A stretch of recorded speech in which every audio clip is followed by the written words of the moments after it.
All right, so we are back at it again here in Trig, and we are definitely in the home stretch. If you look at the syllabus and you see where we actually have three more classes.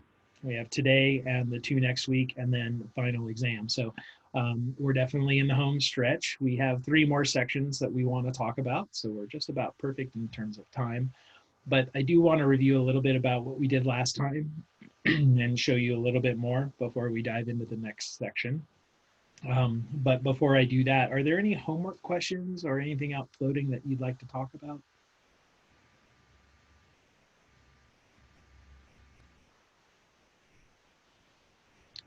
All right, so I'm not seeing any or hearing any, so we'll go ahead and keep moving. So last time we talked about polar coordinates, and polar coordinates are just a different way of looking at the world. Instead of the good old Cartesian coordinate system, that's our good old left and right with the x's and up and down with the y's. Polar coordinates are all about distance and direction. So we're told the direction, theta, so we're told go that way, and then we're told how far to go. We're given an r. Okay, so in polar coordinates is always an r and a theta. Again, r is how far you go, theta is the direction that you head. Just remember that you can have negative r. It's totally fine. And negative r, that just means you go backwards. So you still face the direction of theta, but you work your way backwards. So you're going the opposite direction. All right, so in terms of conversions and things, I went ahead and put them up on the board. Let me show you.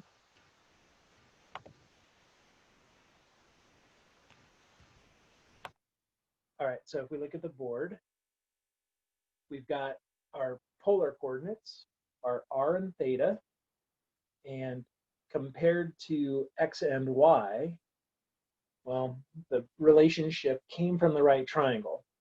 Let me actually go ahead and draw that up again. So when we were looking at our coordinates of our point, we saw that the y and the x, of course, are the left and right and up and down. R was the distance away from the origin, and then theta was our angle. So we really had just a nice little right triangle there. And all of these conversions come from that right triangle, right? So you can see here for the x and y, x is r cosine theta, y is r sine theta. And that just comes from this triangle, the definitions of sine and cosine. And then the other conversions to go from rectangular to polar, we have r squared equals x squared plus y squared, so Pythagorean theorem. And then to find the angle, we have the tangent of theta is equal to y over x, which again, definition of tangent. All right, so we've got this. These are our conversions, and we played around last time with plotting points and all that. And what I want to do today is actually show you graphs. I want to graph equations that are in polar. But I just thought of something that I didn't tell you. It's not supremely important, but it's something I almost slipped, or well, not slipped, but said. So the origin, you know the origin is 0, 0. In polar coordinates, we actually call this the pole. And that's how you get the name polar coordinates. So everything is referenced to that point, and so we call that the pole. So if you ever hear me say pole, it's the same as origin. It's just the term that we use when we talk about polar coordinates. All right, so when we start talking about, say, functions and functions in polar coordinates, these are always defined as r of theta.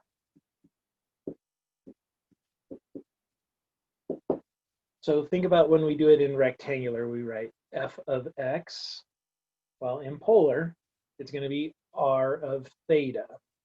So we could have, say, r of theta equals 3 cosine theta.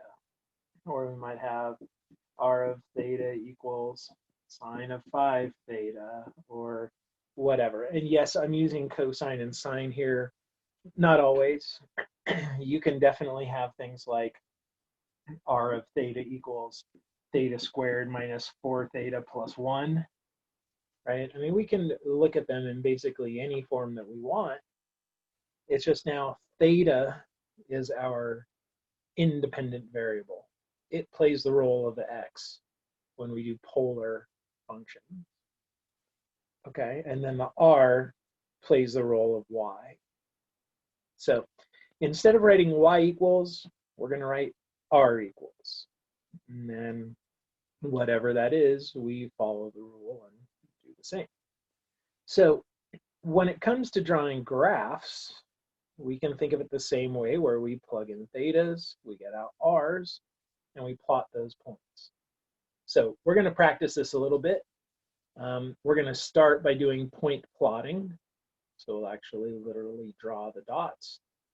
And then I'll show you using a graphing, using Desmos, which is an online graphing program, what a lot of these shapes look like. Okay, so I'm going to share my screen, and we're going to practice drawing some polar graphs. All right, so give me a second here.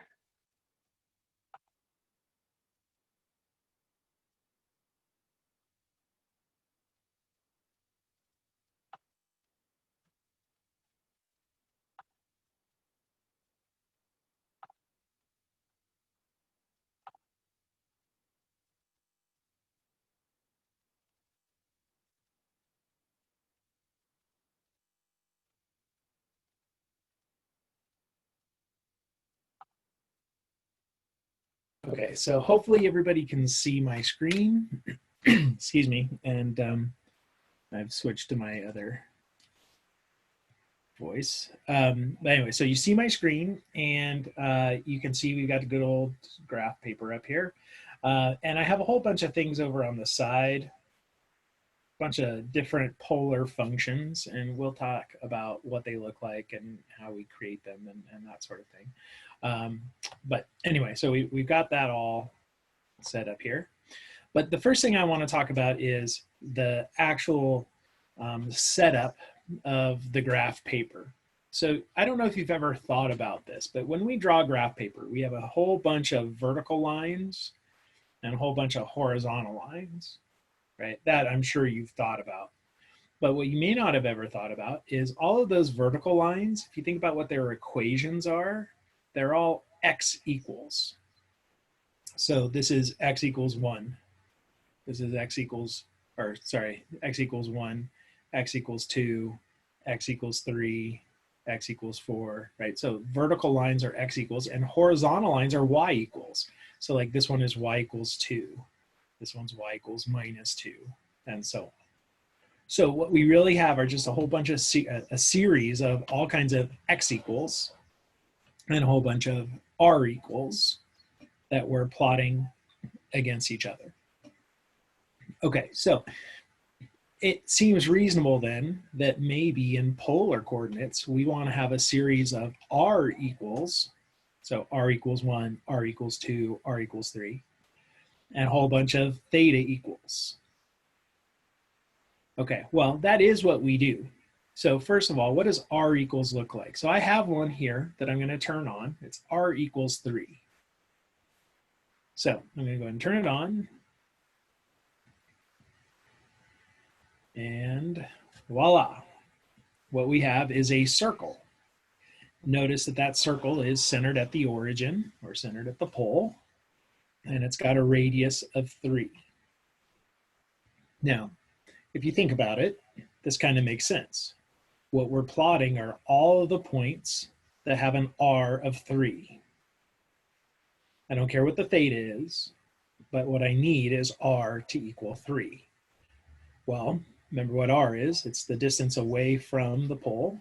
So what we have here are all of the points that are 3 steps away from the pole.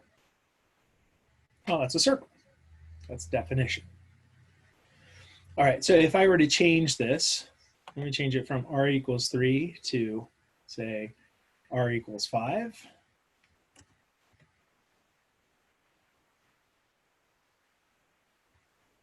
And again, notice that it is a circle.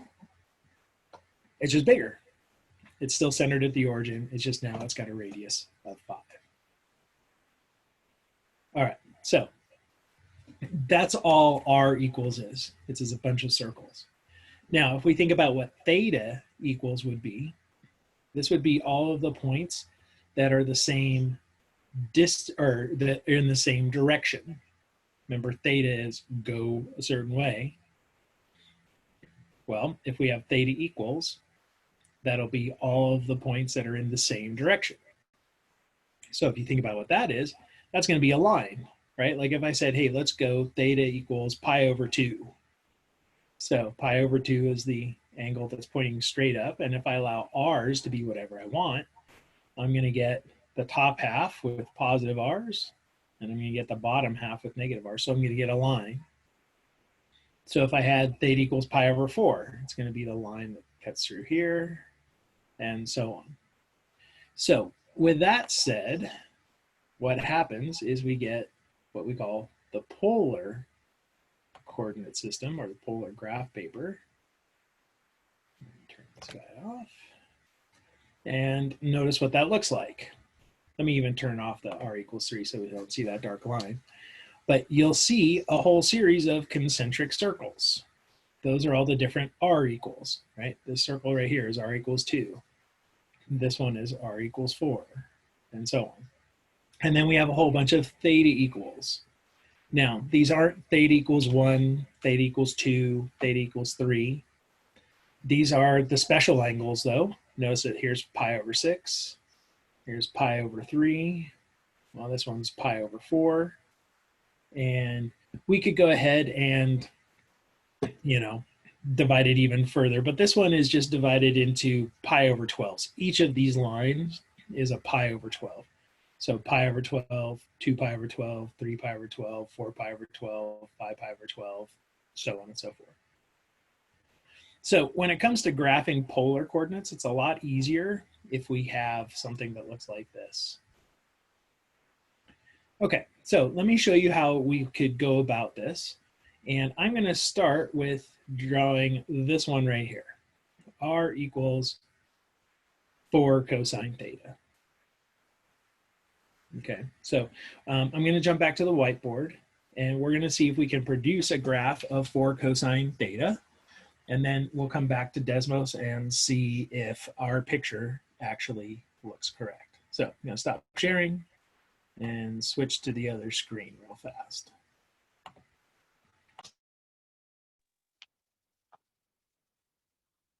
All right. So again, we're looking at cosine of 4 theta.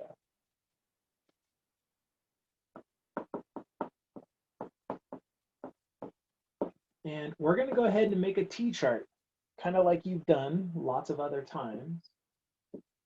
So with the thetas and our r's. And let's look at some of the nice angles, the ones that we know. So we'll do 0.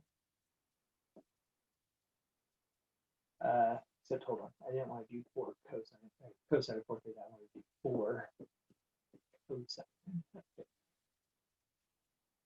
The other one, cosine of 4 theta, is a much more complicated graph.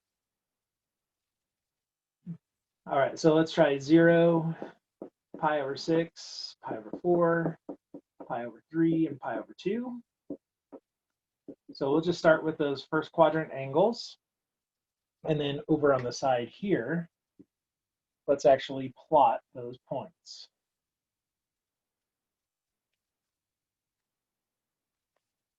All right. So again, remember what we're looking for are distances and directions. So I've got some directions. Let's see what the distances turn into. So when I plug in 0, I get 4 cosine of 0. And the cosine of 0 is 1. So we have 4 times 1, which is 4. So I need to plot a point, 0, 4. So what I'm going to do over here is just make some tick marks with my fingers. So 1, 2, 3, 4. For that direction view, and up and down a couple. So here is 0, 4. I go in the direction of 0, so that's to the right. I take 4 steps. So that's the point 4, 0, right? In polar coordinates, that point is, remember, it's r theta. So this is the point 4, 0. Okay, so now let's go to pi over 6. So we're going to have 4 cosines of pi over 6. The cosine of pi over 6 was root 3 over 2. So we get 4 times root 3 over 2, or 2 root 3.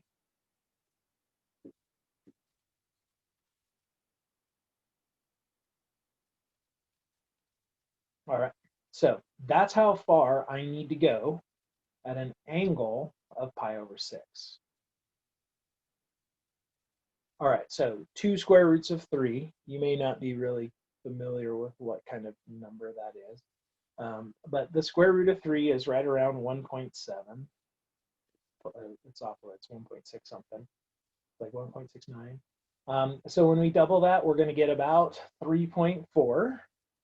So let's think about the line pi over 6. So pi over 6 is coming out this way, and I need to go out 3.4. So I'll go ahead and use my fingers to give us some tick marks here. So I need to go out about 3.4, which is going to be roughly right there.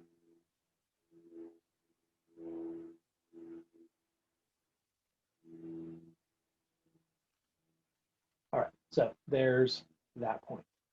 So we go to pi over 4. It's going to be 4 cosine of pi over 4. Cosine of pi over 4 is root 2 over 2. So hopefully you guys are good with me just jumping to that. This is equal to 2 square roots of 2.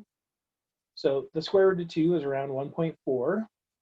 So doubled is about 2.8. So now let me draw pi over 4. So there's pi over 4. And I need to go out about 2.8. All right, well, 2.8 on that line is roughly here. Okay, so pi over 3, do the same thing. Cosine of pi over 3 is 1/2. So when we multiply that by 4, we get 2. So that'll be easy enough. We don't have to approximate. So we'll run out in the direction of pi over 3. But this time, we're going to go out 2. That's roughly right there. And then at pi over 2, we get 4 cosine of pi over 2. Pi over 2, of course, gives us a cosine of 0, which we get 4 times 0, which is 0. So that point is the origin, or the pole. Okay, so hopefully you remember that whenever you get an r of 0, it doesn't matter what angle, r of 0 brings you there. Okay, so up to this point, if we just do the old connecting of the dots, we see something, we'll call that good enough. We see something that looks like this. All right, but we're clearly not done because we have more angles. We can go further, right? So like, let's say we go to 2 pi over 3, which is our next angle in our list. And then let's go to 3 pi over 4, right? Let's do a few more here. All right, well, 2 pi over 3, we're going to take the cosine of 2 pi over 3, which is going to be a negative 1/2. So this gives us negative 2. All right, so when we go to plot this, remember the idea is we're going to go up the direction of 2 pi over 3. There's 2 pi over 3. But we want to go negative 2. So negative 2 means we're going to go the other direction. So I actually need to take 2 steps down that way. That's going to bring me right here. At 3 pi over 4, well, I'm going to have 4 times the cosine of 3 pi over 4. Again, it's a negative root 2 over 2. So that gives me negative 2 root 2. So if I change this so that it's a pi over 4 direction, or sorry, 3 pi over 4 direction, again, I need to go negative. So I'm going to come down into the fourth quadrant again. And I'm going to go 2 root 2, which is around 2.8. So that's going to be somewhere right around here. All right, so there's 2.8. And if we continue, the next one on our nice angles would be 5 pi over 6. That's going to give us a minus 2 root 3. So we kind of do the same thing. We come out this direction, the right distance. So just to save us some time, I'll just plot that point. Notice it's just symmetric, the one that's above it. And then when we get to pi, we're going to get negative 4. Well, pi, the negative direction is the positive x, and that brings us back here. So if we connect the dots, we'll do the ones on the bottom, and see that. And so this is what the graph of 4 cosine of theta looks like. I was about to ask, what does it look like? But I don't want your answers because I'm a little embarrassed by its picture. Not really, I just suck at drawing. But this is a circle. This is actually a circle. The center of it would be in rectangular, would be out at 2, 0. And it has a radius of 2. Now, obviously, I stopped at pi. If I kept going, so we went down further on our list, we end up just keep going around this circle. And as thetas continue, we just keep going around the circle forever. But that's actually the graph of 4 cosine of theta. So this is how you would do it by hand. But obviously, we don't usually do this by hand. We use technology. So I want to bounce back to Desmos and just kind of give you a tour of the different kinds of functions that you can see in polar, because you get some pretty cool graphs. Right? You get some pretty interesting things when you go to polar. So I'm going to share my screen again, and we'll go take a look at it.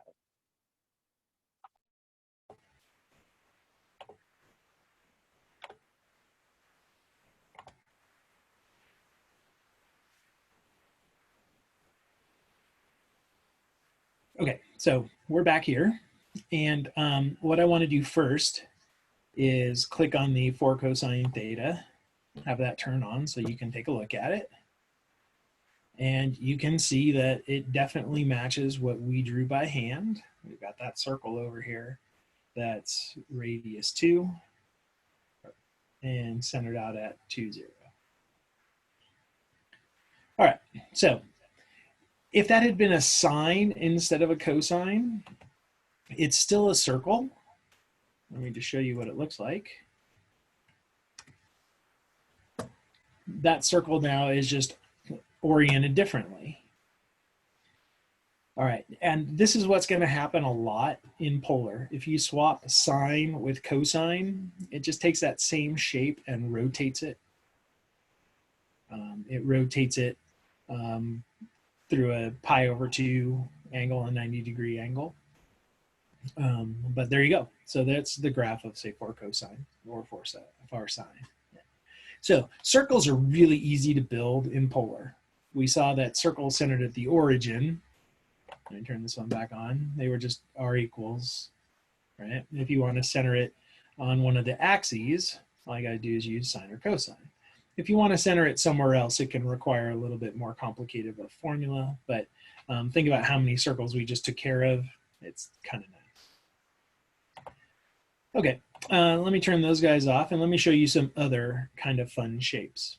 So this guy, r equals theta, think about what this is saying, is whatever the angle is, you're going to go out that far. So like if our angle is pi, we're going to go out a distance 3.14159, blah, blah, blah, blah, blah, right? If our angle is 2 radians, we're going to go out a distance 2, and so on. Okay, well, let me turn that one on so you can see what it looks like. And what we get is a spiral. And that should actually make a lot of sense, because think about what's going on. As I rotate in this direction, I'm increasing my theta. which means I'm increasing the distance out that I have to go. And as I continue to spin, I continue having to go further and further out. So the name of this is actually Archimedes Spiral, named after the Greek mathematician. But it's kind of a cool little deal. And you can see, for example, remember I was talking about if we go in a direction of pi, we go out a distance of pi. There's your 3.1415926, blah, blah, blah, blah, blah, blah, right? Okay, so you can get spirals really easily. If you want to play around with different things on these, notice that this gives us some theta bounds. You can change those. Like right now it's going from 0 to 12 pi, but let me change this so that we just go from 0, say, to 2 pi. And now you'll see that we don't actually get the entirety of the spiral, just the bit that goes from 0, an angle of 0, so a distance of 0, out to 2 pi. I could also change it to say, let's say we do negatives. Now this one might look a little bit weird because now you go, oh, now there's a little loop here. Well, here's what's going on. I'm going from minus 2 pi to 2 pi. So the 2 pi to 0 was still this chunk that we had seen. But now if we go negative, now we're going in the negative r, which means if we're down here, we go backwards. And that brings us this spiral. Like if I drop this just to 0, you see the same spiral just turned around. So just like anything else, you can just see the bits that you want to see. All right, well, anyway, so there's Archimedes spiral. Now, you can get all kinds of fun shapes with these. Let me turn on number 5. So number 5, this one, we call it a limison. I'm not going to spell it for you. It's because it's got a letter that I don't know the name of. And I know you're probably going, what? How do you not know the name of a letter? It's a French letter. It's the C that has a little thing below it that makes it a S sound. I don't know French, so I don't actually know the name of that. But anyway, this is called a limison. But this is a limison with an inner loop, because you can see that there's a little bit of a loop on the inside. And that's coming from the fact that what we're subtracting here is bigger than the number that we started with. So this guy is 3 minus 5 cosine is what makes it have an inner loop. If you don't want an inner loop, you just have to make this bigger. So let me change the 3 and make it, say, a 7. I'm gonna have to zoom out a little bit so you can see the whole thing. But this is also a limison. It just doesn't have an inner loop. So you can see how it kind of flattens out a bit. As these two numbers get closer to each other, this little tip gets closer and closer to the pole. And if the multiplier on the cosine here gets bigger, that's where we get an inner loop. And just like before, the only thing that changes if we make that a sine is the orientation. Okay, so that's a limison. This, again, no inner loop. But then we could actually have it so that those two numbers are equal. Okay, so like in this case, I've got 2 minus 2 sine theta. Let me turn that one on for you. Let's zoom back in a bit. So that one kind of looks a little bit like a heart, right? And so the name of this is a cardioid. And if you know your suffixes and prefixes and all that good stuff, so cardio, that's a prefix that means heart, right? So when you're doing your workout and it's a cardio workout, you're working out your heart. And then oid means shape. So a cardioid is literally a heart shape. Well, yeah, it's a heart shape. So cardioids are really related to limisons. Basically, a cardioid is what you get as you're transferring from a limison with an inner loop to one without. But yeah, there you go, another fun shape. and I probably should have mentioned this, don't stress too much about the names of these things and the forms of the equations. I'm not going to test you on that. I don't really care. You'll need to know it for the homework, but you can always look it up. Mostly, I just want you to see what kind of fun shapes we can get here. All right, so that's a cardioid. All right, but now I want to take you to my favorites. Let me turn on r equals sine of 4 theta. We'll even zoom in a little bit here. So there's the graph of r equals sine of 4 theta. And what you see is a pretty little flower. Okay, well, because of the fact that this is a flower, this shape is called a rose. All right? And no, that is the mathematical term. It's a rose. And roses can have different numbers of petals. Okay, like this one, if you count it, you'll see that there are 8 petals. Let me zoom out a little bit so we can see this next graph, because I'm going to turn on 5 cosine of 6 theta. So there's another rose. But if you count this one, it's got more petals. If you actually count it out, you'll see that there are 12. Okay, so that little one had 8. This bigger one has 12. The petals themselves are longer, but that's because of this 5. All right, but there's your rose. So this one's got a 12 petals, 12 petal rose. So anybody want to make a guess on how you can tell how many petals you get? And I'll give you a hint. Look at the equations. And just remember that this first one had 8 petals, and then the other one had 12. So I saw, let's see, Era's just posted, you double the number, like the 6 theta, if you double that 6, you get 12. If you double the 4, you get 8. All right, so what do you guys think? Sound good? You double it? Now I know Amber just chimed in, well, what if it's odd? Well, I've got one. Look at that, conveniently, 3 sine of 5 theta. So what we should expect then are 10, right? If we're doubling our angle. So let me turn that one on. Actually, let me turn the other ones off so that we're not cluttered here. It gets hard to see when you've got a bunch of graphs on. But let's go to this one with 5, right? So we're ready for 10 petals, right? Oh, wrong. It's only 5. So it turns out, it's kind of crazy, that if this number, the multiplier on theta, if it's even, you get double that many petals. If it's odd, you get exactly that many petals. Let me show you another odd one. Let me just change this cosine to a 7. So we got 5 cosine of 7 theta.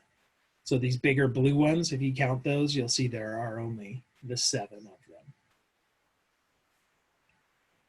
All right, well, anyway, roses are my favorite for sure. I just think they're kind of cool. And then since I've got that, I got to turn this guy on as well, because we just drew a sand dollar. If you guys know what sand dollars look like, you'll get it. Anyway, so Amber just said, what practical applications are roses used in? That's a good question. I don't know of any, honestly. Most of these graphs, in my experience, now that this is my experience, have been really just for the hell of it, right? Like polar graphs, I'm sure that people that would use these are probably like computer animators. I can imagine that, you know, take somebody who works, say, for The Simpsons, and a lot of that stuff is done on computer now. They probably use this kind of stuff to help create some of the shapes that we see. But other than that, I look at this as more of a, you know, it's just kind of fun and pretty. The same thing holds for all the other shapes, like the limicons and the spirals and all that. You know, so then I saw that Adam just put in there something about the the screensaver for the electric sheep, right? Um, really, you can have a lot of fun with them, but for me, I've never really used these practically. Now, I will tell you that polar coordinates are huge. When you get to calculus, I know, here's Bruce telling you again later, but when you get to calculus, polar coordinates are going to make your life so much easier if you can apply them. So they're one of those things that we just kind of need to know about and get comfortable with, so that when it comes time, we can actually do things a little bit easier. But the graphs themselves, mostly that's why I'm just kind of going through this quickly, is to show you how they're kind of cool, like just pretty. If you were, as a kid, if you had one of those things called a spirograph, the ones that have sort of the little cogged wheels that you can kind of stick together and then stick your pen in and go around in circles and you get kind of shapes like that. Those are all polar graphs. Those are all things that you can actually define pretty easily with polar coordinates. So that's the kind of situation where we see them in real life, stuff like that. Anyway. All right, so there was just a little tour of polar coordinates, to some of the graphs. What you're going to need to do on your homework are not necessarily graph them, but be able to recognize their graphs. But it's good to be able to convert, bounce back and forth, plot the points by hand. But when it comes to the names and things, I don't care if you remember the names. The names are not as important as being able to reproduce the graphs, and maybe recognize some of those forms when they come up. Anyway. All right, so any other questions on polar before we move to the next topic, the next section?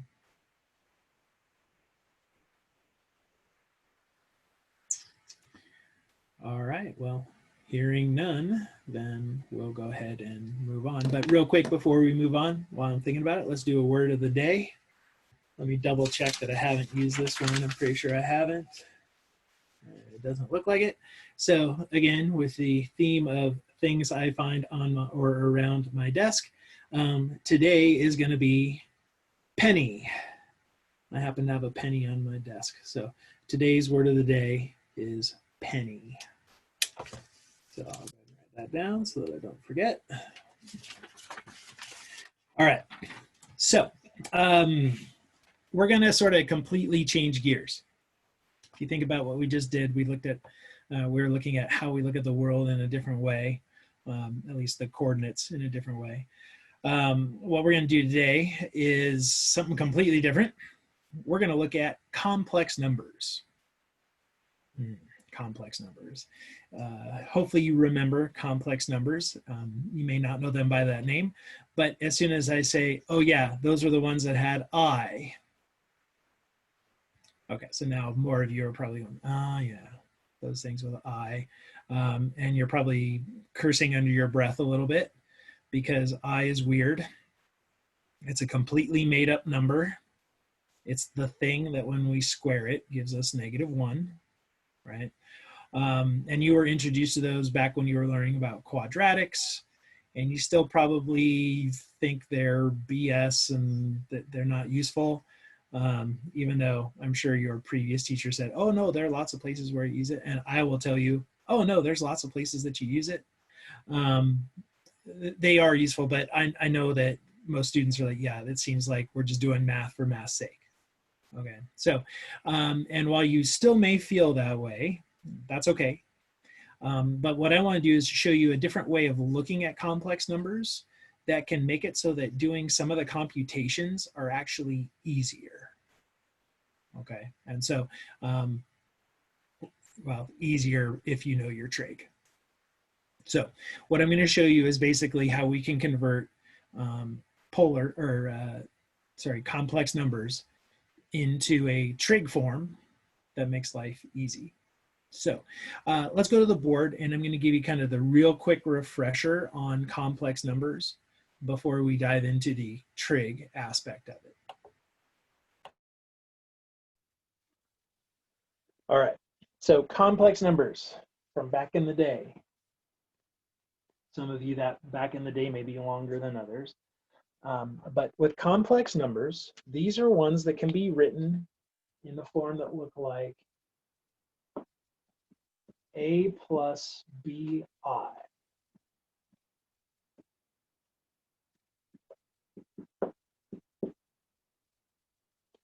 Okay, so the a, this is the real part of a complex number. It's what you're used to. So if that's a 3, it's a 3. It's the 3 that you learned when you first learned how to count. The bi, this is the imaginary part. And how this works is that I, it's defined as the thing that when we square it gives us -1. Okay, so sometimes you'll see that I is equal to the square root of -1.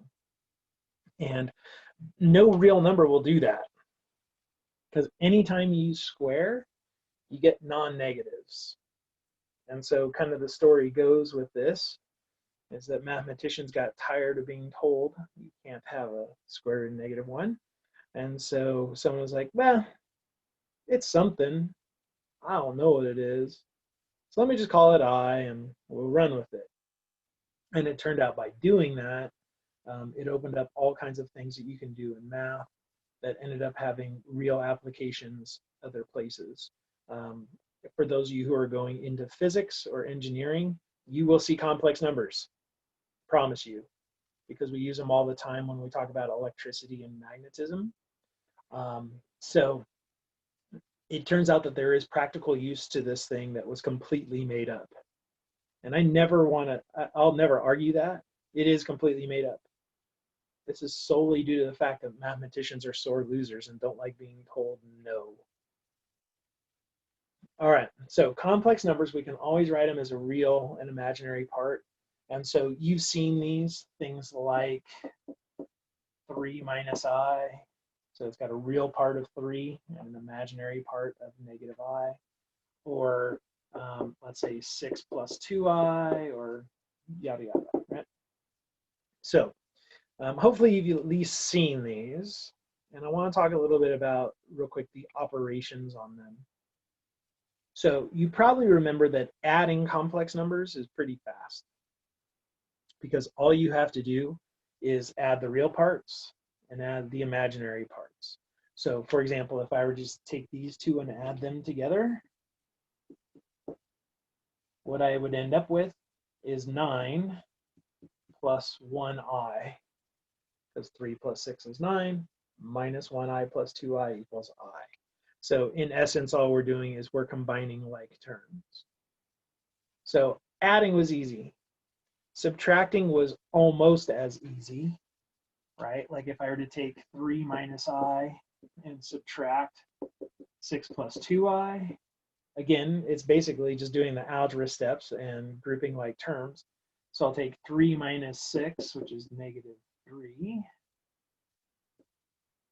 And then minus I minus 2I is minus 3I.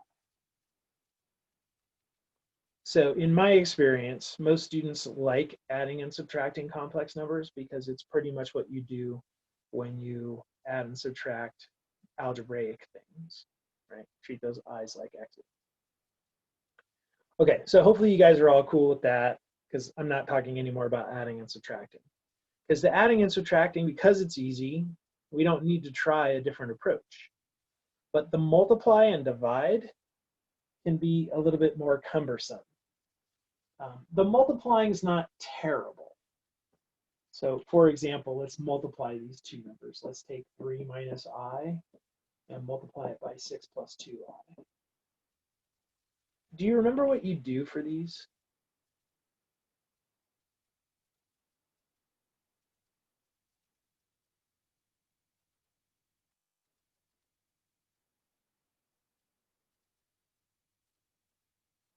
So Diego just said FOIL. And yeah, you FOIL like you normally do. So if we distribute, just like if we were an algebraic thing, We would get 18 plus 6i minus 6i minus 2i squared. And then we would combine like terms. So those i's, 6i minus 6i would cancel. So 18 minus 2i squared. And then Amber just threw in that the I squared changes to minus 1. And that is like the next step. When you have a higher power of I, you need to kind of change it back. So I squared, again, by definition, is negative 1. So this would be 18 minus 2 times negative 1. So 18 plus 2, or 20.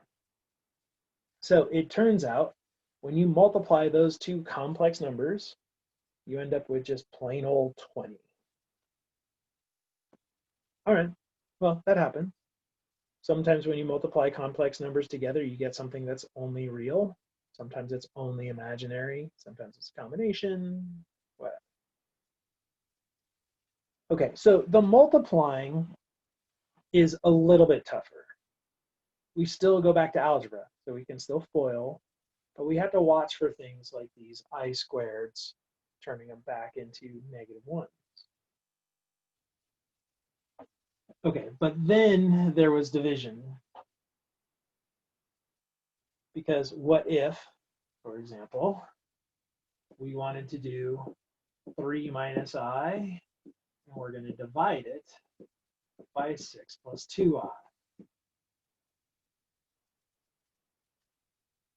So again, in my experience, this is the one that pretty much every student hates. Nobody likes doing the division. All right, well, let me just sort of refresh your memory on how you do the division. I'm going to go through this not super fast, but I'm not going to take my time, because if you don't remember how to do it this way, I don't care, because I want to show you an alternate approach. But let me just kind of walk you through how this works. So what we do is we start by writing it as a fraction. And then what we do is we multiply the top and bottom by the complex conjugate of the bottom. Okay, well, in this case, that's going to be 6 minus 2i.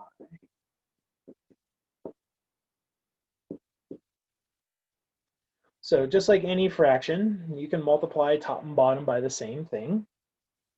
Okay, but in this case, I'm going to multiply by 6 minus 2i.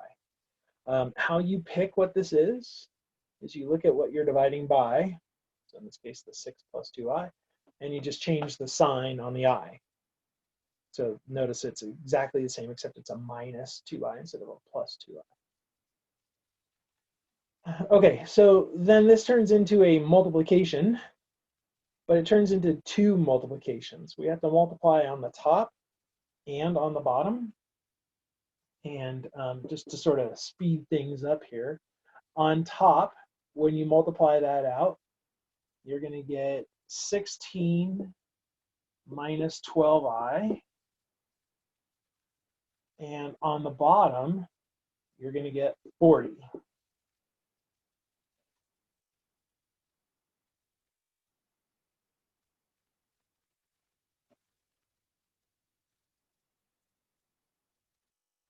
All right, so I saw, Amber, you said 18. That 18, I incorporated it with the 2i squared that we get from the FOIL. So I just did a couple things at once. And now I can actually split this into the real and imaginary parts. So I get 16 over 40, which is 2/5. And then 12 over 40, that's 3/10. So we end up with the complex number 2/5 minus 3/10 I. So some of you might be having horrible flashbacks at this point. And yeah, rightfully so. Division with complex numbers is kind of a pain. All right, well, we can still do it. So, okay, can I go over that last part again? The bit where I split it, Yeah, okay. So when I've got a fraction, think about this 40, it has to divide into each of those pieces. So really what I'm thinking about this as is 16 over 40 minus 12i over 40. And then those fractions reduce to the 2/5 and 3/10. So I'm doing the opposite of combining fractions. I'm splitting them apart. But you can always do that when you divide by a single number.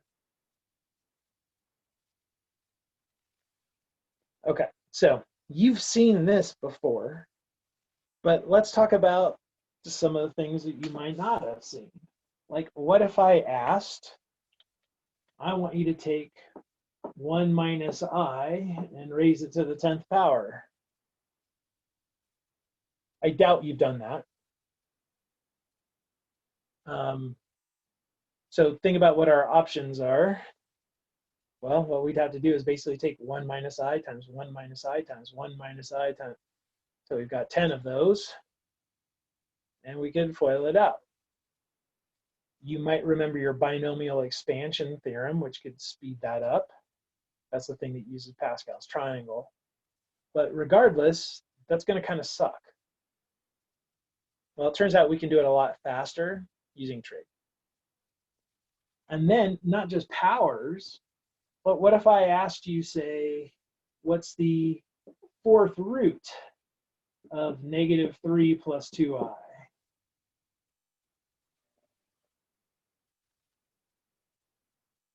Nobody wants any part of that, right? I mean, we know what this is asking. This is asking us to find something that when we raise it to the 4th power gives us -3 plus 2i. But that probably feels really daunting because I doubt anyone in this group other than me, because I already know the answers. But none of us are going to be able to look at that and go, oh, I know a good approach. I can figure that out, right? So obviously, there's a bit of an issue when we want to start doing big complex computations with complex numbers. But this is where trig is going to come in and help us out. So let me show you the trig form of complex numbers.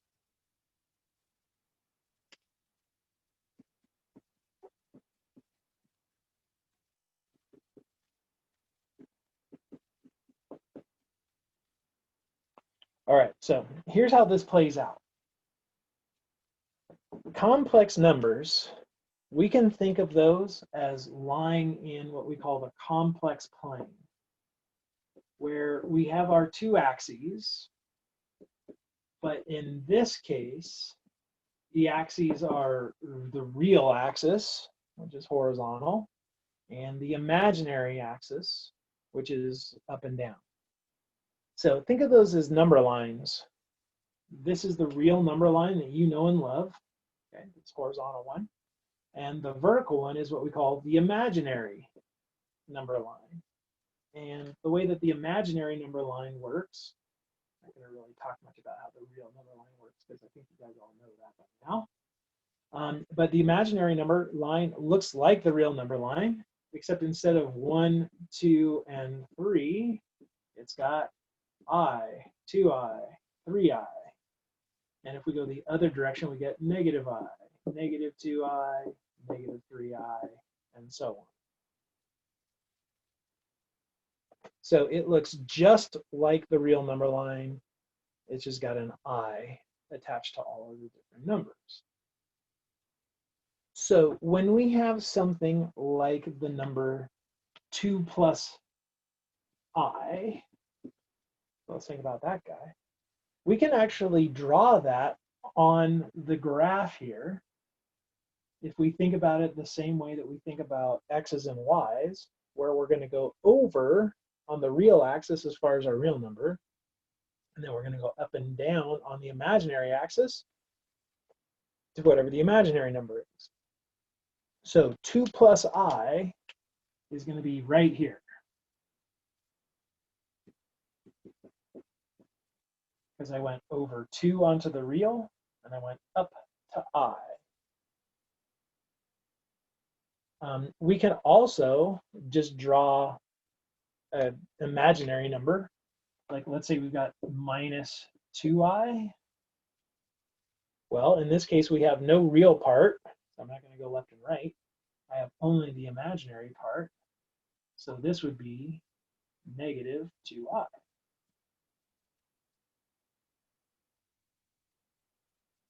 So any complex number can be drawn in a plane. We just call this the complex plane because it gives us our complex numbers. But the beautiful thing about this is that it works the same way as the regular coordinate plane, so we don't really have to learn anything new. We're just applying it in a different way. Okay, so this is how the complex plane works. But what we want to do is turn this into a trig form. We want to somehow convert this so that we're making use of angles. All right. Well, let me draw a picture that you've seen quite a few times now in this class. But we're going to look at it in terms of the complex plane. So here's our real and imaginary axes. Here is some point, some number in the complex world that we'll call a plus bi. Okay, so think about what this means. That means that in the real number direction, I'm going to go a distance of a. So this is length a. And then I'm going to go up a distance of b. All right, so there's our a plus bi.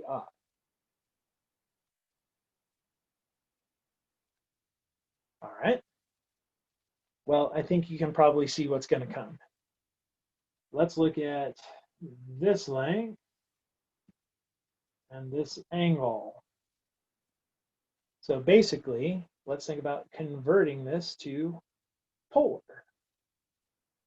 And in fact, sometimes you'll see this written as the polar form of complex numbers because we really are making use of polar. All right, so basically, this is how this works. In terms of complex numbers, if we have a generic one, we use the letter z. So instead of saying x equals, like we do with real numbers, we write z equals for complex numbers. And don't ask, it just is how we do it. Okay, so z is equal to a plus bi. So here's the conversion. We can think of z as equaling a plus bi, or we can think about it this way. All right, now remember your polar conversions. X is equal to r cosine theta. So the x is the a, so this will be r cosine theta. And then b, that's the y. And in polar, y is equal to r sine theta. So this is plus r sine of theta times I. So what we'll do is we'll go ahead and factor out that r. I get cosine of theta plus I sine theta. And I'm going to pull that I out front just because it's, well, because that's common usage. But also that way we don't get confused and think that maybe that's in the sign. So this form is just as good as a plus bi because a and b, left and right and up and down, gives us a location just like r and theta does. All right, so this is called the trig form of complex numbers. But I want to show you one more thing because this is normally written, instead of an r, it's written with an absolute value, and it's the absolute value of z.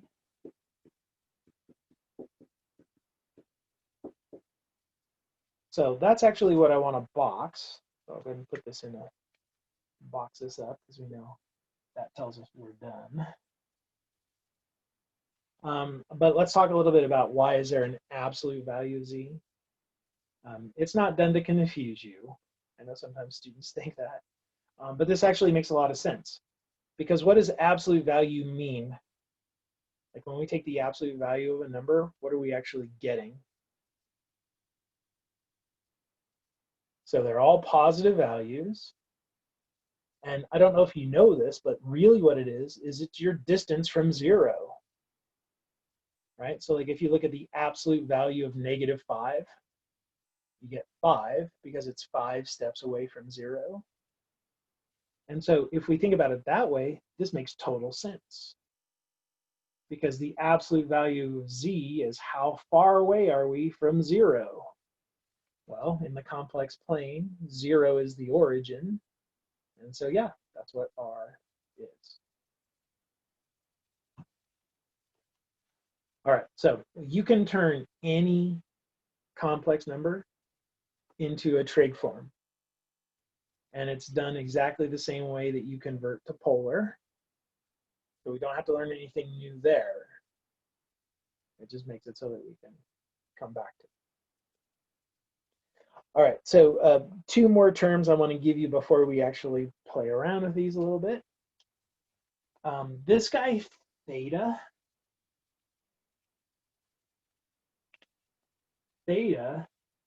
it's actually called the argument. Okay, so it's the argument of the number.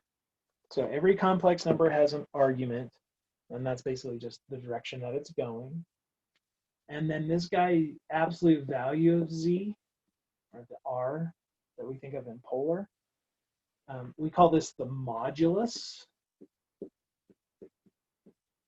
And so I'm just putting those up there so that when you run into those terms, you know what the hell they're saying, right? When they talk about, oh, this is the modulus, blah, blah, blah, blah, blah. That way you know what they are. Okay, so modulus is how far away that point is from the origin, from 0. And then the argument is which direction you're heading. All right, so let's find some take some complex numbers and find their trig forms. Because going the other direction, you just multiply the numbers together and you get it. But it's really going the other direction that we want to practice. So let's take something like 3 plus 3i.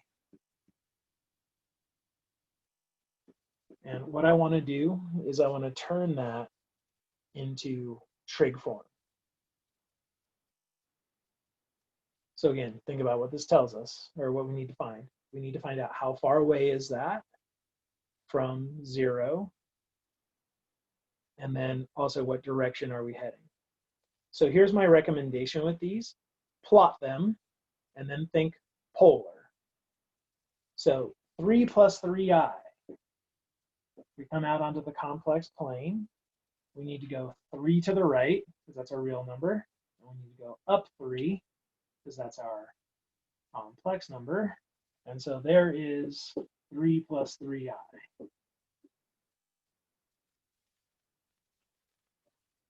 All right, so now let's do our conversion. So let's start. I like to start with the modulus, because that's the Pythagorean theorem. I know that the modulus is going to be the square root of the a squared plus b squared. So that's going to be the square root of 3 squared plus 3 squared. And I want to point this out right now. So everybody, real quick, pay attention here. You notice that there is no I here. Never put the I here. All we're looking at is the multiple on I. Okay, so whatever our real number is goes here. And then the multiplier on I goes in the second spot. So this is the square root of 18, which is 3 root 2. So that's how far away this point is. All right, but that was just Pythagorean theorem. It's the same polar conversion that we'd use for r. So now if we think about theta, we need to do the same thing. Let's use the polar. And the polar form tells us that the tangent of theta is equal to y over x, which in this case is going to be our imaginary coefficient over our real coefficient. So this is going to be 3 over 3. Again, no I, just the numbers. 3 over 3, which is 1. Okay, so we need an angle whose tangent is 1, and hopefully by this point, you're all good that that theta is going to be pi over 4, and I'll go ahead and put plus pi n just to allow for all the different possibilities. So what we need to do is pick one of these that works. I suggest we just use pi over 4. Okay, so with that said, this is what 3 plus 3i is going to look like. 3 plus 3i in trig form or polar form is going to be 3 root 2. That was our modulus. And then that's going to be times cosine of pi over 4 plus I sine of pi over 4. So I literally just took the angle that we calculated and this modulus and I put that into their respective places.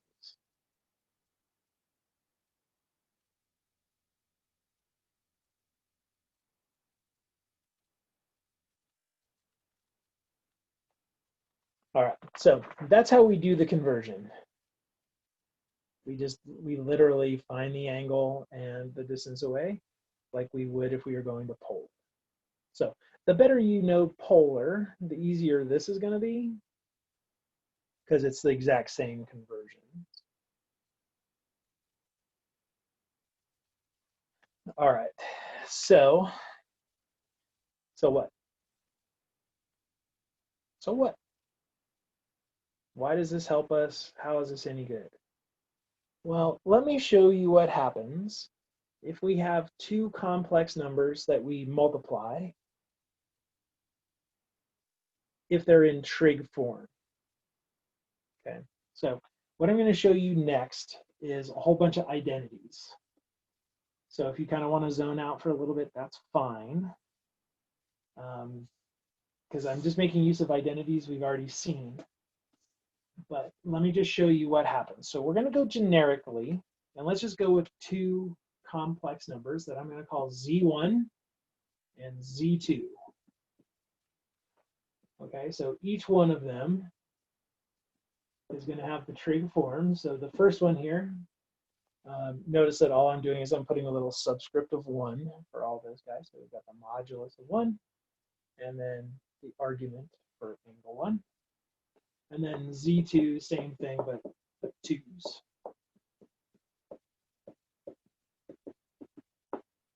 Okay, so we're going to start with these. But what I want to do is I want to multiply them together. Okay, so we're going to take Z1 and we're going to multiply it by Z2. This derivation, by the way, is in the book, so you can go back and look at it. If you don't want to write it all down, you can go and find it there. But I'm literally just going to take these two things and multiply them together. So I'm going to take the Z1 and Z2 and multiply them. And then the others, I need to multiply those to binomials. So I apologize, I ran out of space here.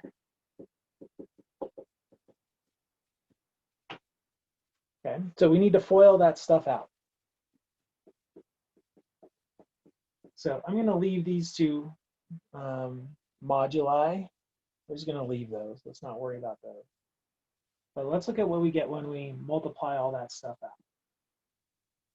So when we FOIL that, you're going to get cosine of theta 1 times cosine of theta 2. You're also going to get a I sine of theta 1 cosine of theta 2. And then the other two pieces, we're going to get I times cosine of theta 1 times sine of theta 2. And then we're going to get plus I squared times sine of theta 1 sine of theta 2. So these are the four pieces from the FOIL. Now I'm going to simplify this just a little bit. I'm going to do two things. First, I'm going to change that I squared into a -1. Right? We know that by definition, that I squared equals -1. So we'll get cosine theta 1, cosine theta 2, minus sine theta 1, sine theta 2. So this turns into a negative sine theta 1, sine theta 2. So that's this guy. Now the other thing I'm going to do is notice that these other two terms, the middle two terms, each of those has an I. So I'm going to go ahead and factor that out. And what we're left with there is a sine theta 1 cosine theta 2 plus cosine theta 1 sine theta 2.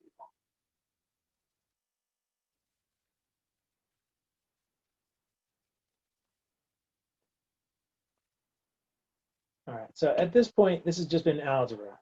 Algebra. But now we're going to use our trig. So first, look at the real parts. So the top line there. We've got cosine theta 1, cosine theta 2, minus sine theta 1, sine theta 2. Anybody recognize that identity? That's the right side of one of our identities. Anybody see what it is?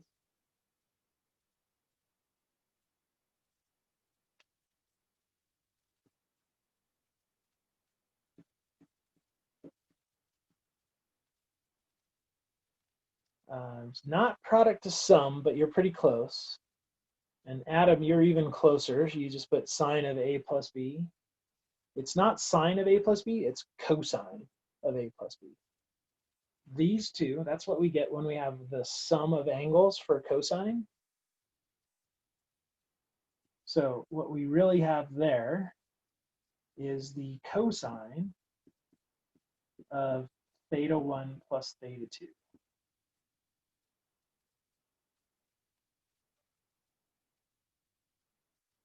All right, so the stuff that was in the blue parentheses, that's the sum of angles for cosine. Okay, well, how about the second set of parentheses? That's another identity where we get sine times cosine plus cosine times sine. Which one's that? Real quick, Adam, cut and paste. That's the one you're looking at? Okay. Yeah, if you look at that second one, this is theta 1 plus theta 2. And the sine.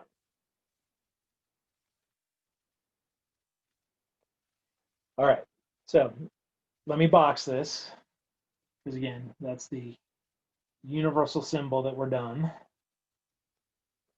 But this is how you multiply two numbers if they're already in the trig form.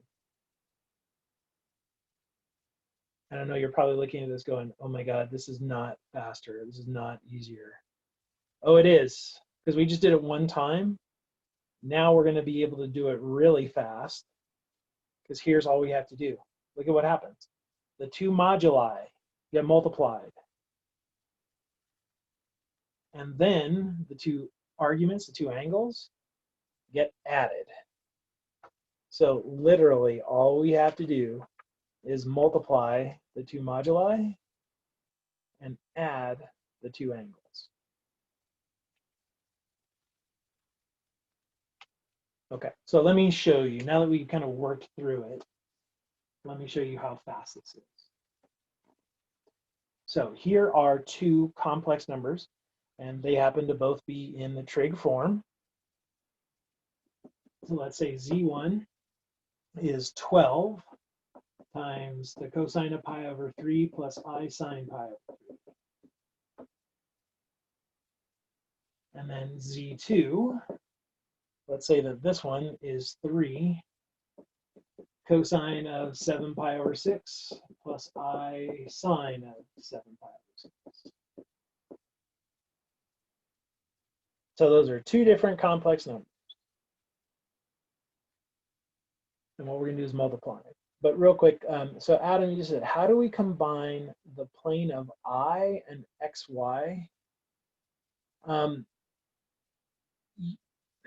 You don't combine them. They really look the same, but they're not the same. But maybe the question you're trying to ask is, if we say plugged in a complex number and we got something else out, how would we graph that? Yeah, I think this is, obviously it's the first time seeing this, but I just feel like we're starting to deal with different planes here. And I feel like now it feels like maybe a 3D dimension almost. Okay, so you're right. Like the way that we develop the whole XY plane is by, through the context of functions, right? You plug in an X and you get out a Y. And so you want to plot them both against each other. And if you want to do kind of the same thing, where now we're going to plug in a complex number and get something out, like let's say a real number, then we would need to go to a third dimension to actually graph that.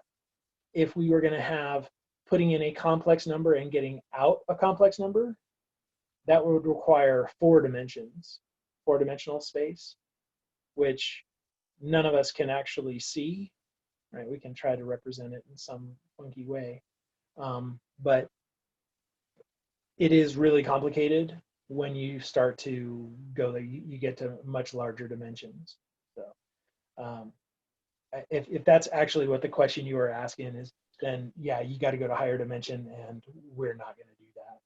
Yeah, that was the question. Thanks. All right, you're welcome. So let's take these two and let's multiply them. Okay, so you remember what you had to do before was FOIL, right? You have to FOIL it all out and everything. Well, we've already done the FOIL. We already used the identities to simplify it. So here's what we're going to get when we take z1 times z2.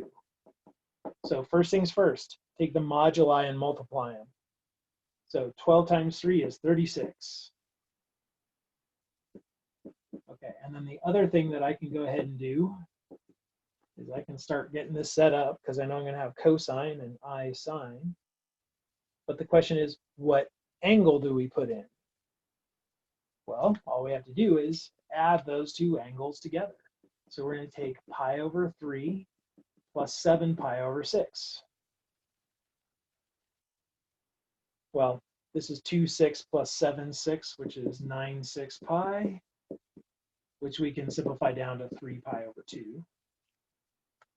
So this will be cosine of 3 pi over 2 and I sine of 3 pi over 2.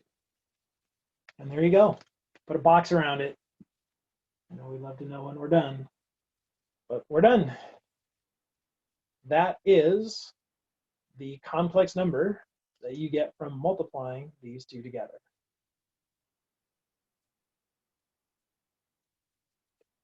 And I know you're like, but wait, there's more we should do. Nah, we're done. Two trig formed complex numbers multiplied together give us this trig formed complex number. Now, if you wanted to see what that was in the usual a plus bi, we could do another step. We could actually evaluate these cosines and sines. Like the cosine of 3 pi over 2, that actually equals 0. The sine of 3 pi over 2 equals -1. So if we went ahead and converted this back to the usual form, this is -36i. So those two complex numbers multiplied together give you -36i. So the moral of the story here is that when you multiply, if they're in this trig form, it's fast. you just add the angles and you just multiply their moduli. That's it. I know you're not convinced. That's okay. Right? No one is ever convinced when they first see this that this is worth doing until they've had to do enough of them, and then they start seeing that, oh yes, it's definitely worth doing. But it's not really the multiplication where we like doing this. It's really the division and the powers and stuff. So let me show you powers. Okay, so like what if I want to take something like this z2, and what if I want to raise it, say, to the 4th power?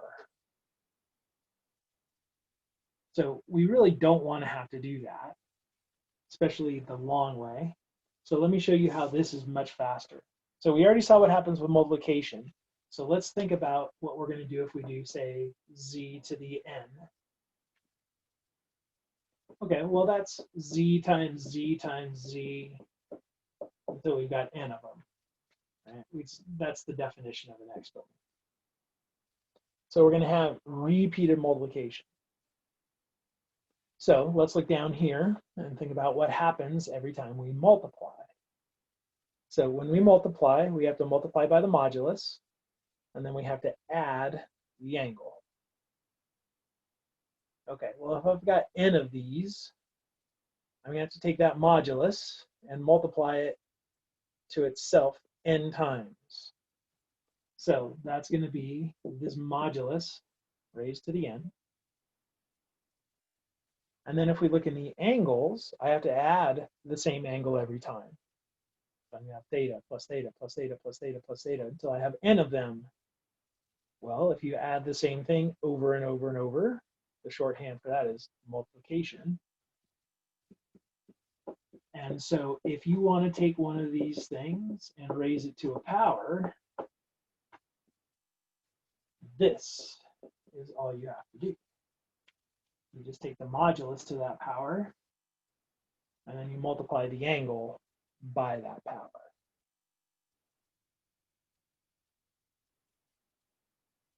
So watch how fast this is. So let's go back to that one. We called it Z2, but it was the one that was 3 times the cosine of 7 pi over 6 plus I sine of 7 pi over 6. Okay, so we were using this number before. But here's what I want to do this time. Let's take this z and let's raise it to the 4th.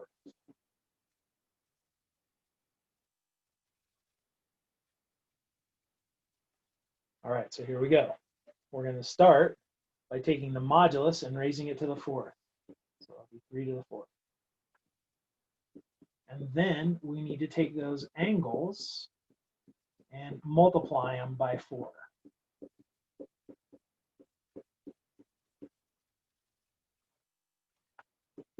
So you take that complex number, you raise it to the 4th. That's going to give you 81. So that's what 3 to the 4th is. Times the cosine. Well, this we can simplify down. And it's going to be the cosine of 14 pi over 3. And then we'll add to that I sine of 14 pi over 3. And there you go, ladies and gentlemen. We just took a complex number and raised it to a power. But it's crazy fast as long as you're in the trig form. Okay, if you're not in the trig form, you got to work a little bit for it. But if we're there, this is how quick it can be. So let's do another kind of along this line. But this time, I'm not going to tell you the trig form. But we still want to see if we can get this to the power pretty quickly. And so here's what I want to do. I want to take 1 minus I, and I want to raise it to the 8th power.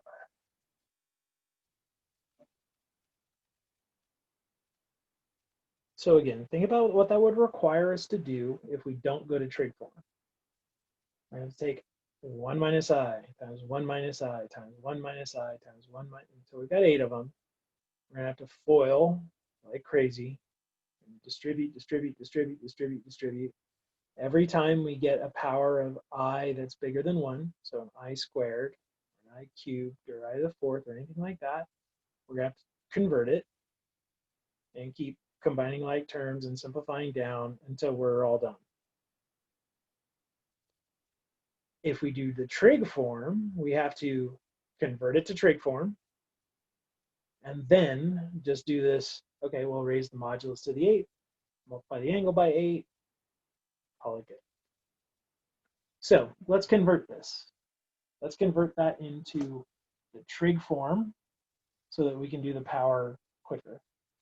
So 1 minus I, if we think about where that is, we're going to go right 1 and down 1. So there's where 1 minus I is. So let's start with its modulus. The modulus of this is going to be the square root of 1 plus, or 1 squared plus minus 1 squared, which is the square root of 2.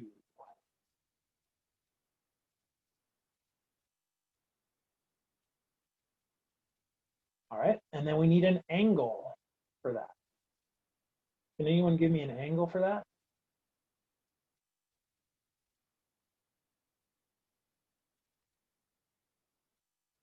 Hopefully this is one you can just look at.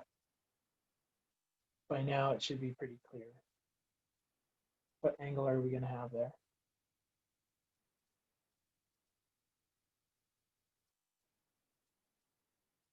So 1 over square root of 2 is not going to give us the angle. We have to do like an inverse sine or cosine on that.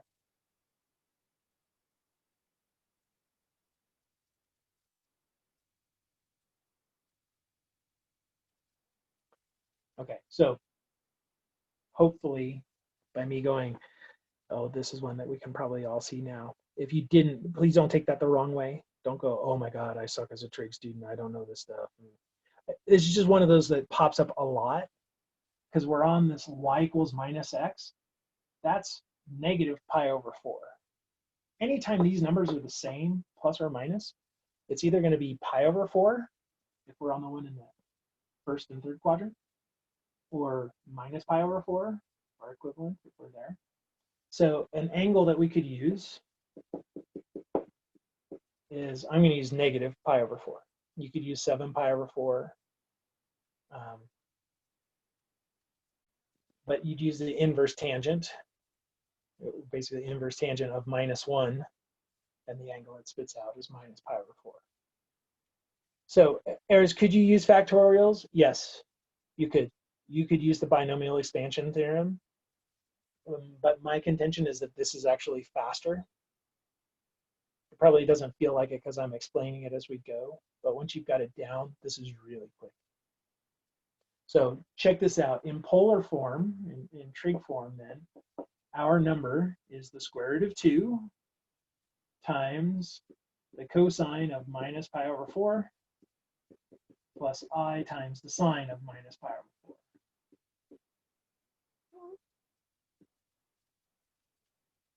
And now let's raise this to the 8th. So this is going to be the square root of 2 raised to the 8th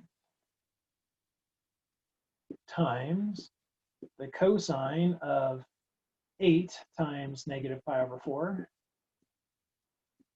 plus I times the sine of 8 times negative pi over 4. So root 2 to the 8th is the same as 2 to the 4th. That's 16. And then we're going to get cosine of minus 2 pi plus I sine of minus 2 pi.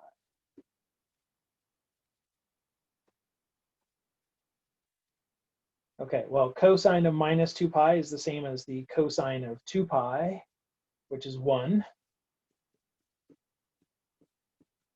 The sine of minus 2 pi is 0. And so what we're left with is 16. So 1 minus I, that whole thing raised to the 8th, actually equals 16.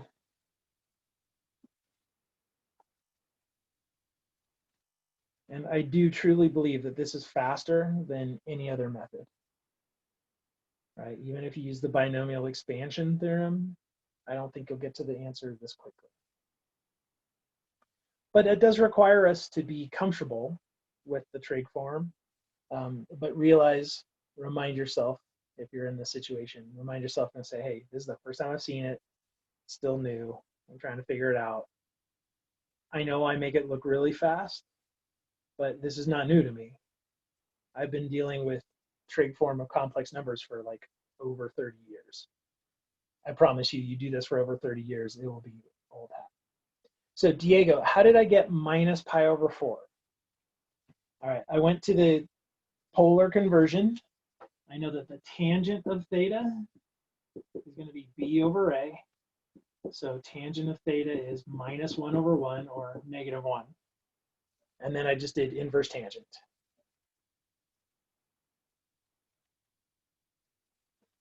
All right, cool. So this trig form, hopefully you're starting to see that at least with some things, this can be faster. Specifically things like powers, this can be really, really quick. Well, let me show you division, because multiplication, yeah, whatever. Powers, okay, yeah. Well, let me show you division. So I don't know if you remember this or have ever been told this. If you've been in my class ever, I'm sure I've said this at some point. But here's the thing about division. Division is just multiplication. It's just going the other way, right? Just like subtraction is addition, but going the other way. So it turns out that if you have two complex numbers that you're dividing, it's going to look a lot like what we did for multiplication. So if you go back to multiplication, you saw we take the moduli and we multiplied them. Well, now you're going to take those moduli and divide them. All right. And then in terms of the angles, anyone want to make a guess what we do?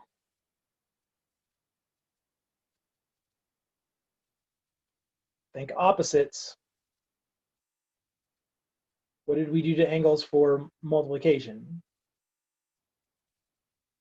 Well, those we added, right? So what's the opposite adding? Yeah, thanks, Adam. It's subtraction. So this is going to be theta 1 minus theta 2.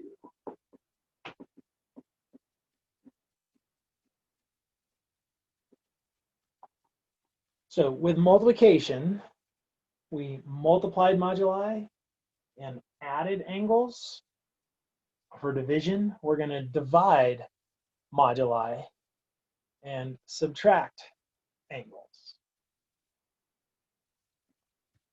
So let's take those same two numbers that we did before, the z1 and z2 that we saw for multiplication, but let's divide them. So again, just to remind you, the z1 was 12 times the cosine of pi over 3, pi sine pi over 3. And then z2 was 3 times the cosine of 7 pi over 6 plus I sine of 7 pi over 6. But this time, let's do z2 divided by z1.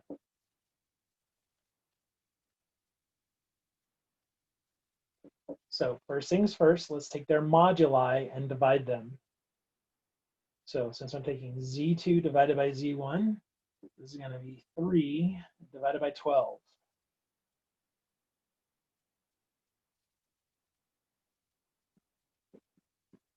And then in terms of the angle, we need to take 7 pi over 6 and subtract off pi over 3. So pi over 3 is 2/6.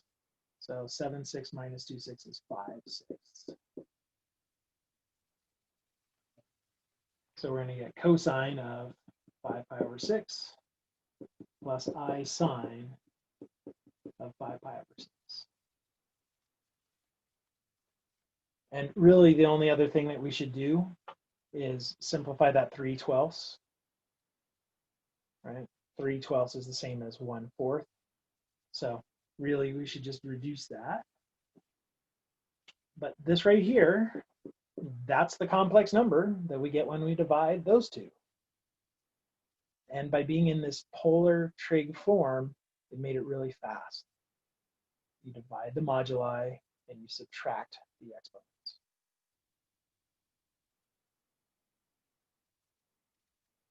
All right, so hopefully you see that that can be kind of quick. And it's definitely faster than trying to do the whole multiply top and bottom by the complex conjugate and simplify. Again, it requires being in trig form, but if you're in trig form, this is really quick. All right, well, what that leaves us with then is roots, right? That's the one last thing that I want to show you, but I don't want to show it to you today. We're going to go ahead and stop for today. But before I stop, obviously, I'm going to ask if you guys have any more questions. But since we didn't take a break, we're going to go ahead and just end a little early. But any questions on what we've done so far in terms of the complex numbers? If you're uncomfortable with this, you probably should be a bit because it's brand new. But the more you practice it, just like anything, the more comfortable you're going to get with it. But just realize we're just doing polar conversions. We're just doing polar conversions. We're just calling them A and B now instead of X and Y. But everything else is exactly the same. So what we'll do next time, which will be Monday, right? So on Monday, I will show you how we deal with roots. It's kind of a cool little thing. It's called Demov's theorem. And it's probably going to introduce you to some things that really feel uncomfortable.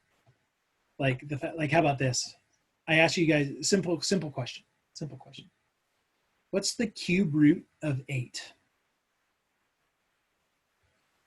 It's not a trick. All right, so Era's just threw in 2. Probably a lot of you were thinking 2. Good, because the cube root of 8 is 2. I'm just going to leave you with this. That's only partially true. There are more cube roots of 8. Okay, so Era, you just put in -2. That's a good guess, but -2 actually doesn't work. If you take -2 and you cube it, you get -8. You are used to that with like the square root of 4, right? It could be 2 or -2. So you're kind of used to that there could be more than one, but for something like the cube root, you're pretty convinced there's only the one root. And we'll get the rest of that story on Monday. Anyway, okay, so we'll do that, and then we'll move on to our next topic. I think I'm going to go out of order with the book. I'm going to show you vectors next. But basically, we're in the home stretch, folks. We got next week, and that's it. All right, so also just to help you long-term plan, we're going to have one more quiz, and it'll be a week from today. What it's going to cover, I don't know yet. Don't ask, because I haven't decided that yet, but I'll let you know on Monday. All right, so we're going to have one more quiz on Wednesday, and then the final exam the next week, and we're done. And your exams, I should have those graded and back by Monday. All right. So with that, if there are no more questions, we'll go ahead and call it a day, and I'll wish you guys a great weekend, and I'll see everybody on Monday.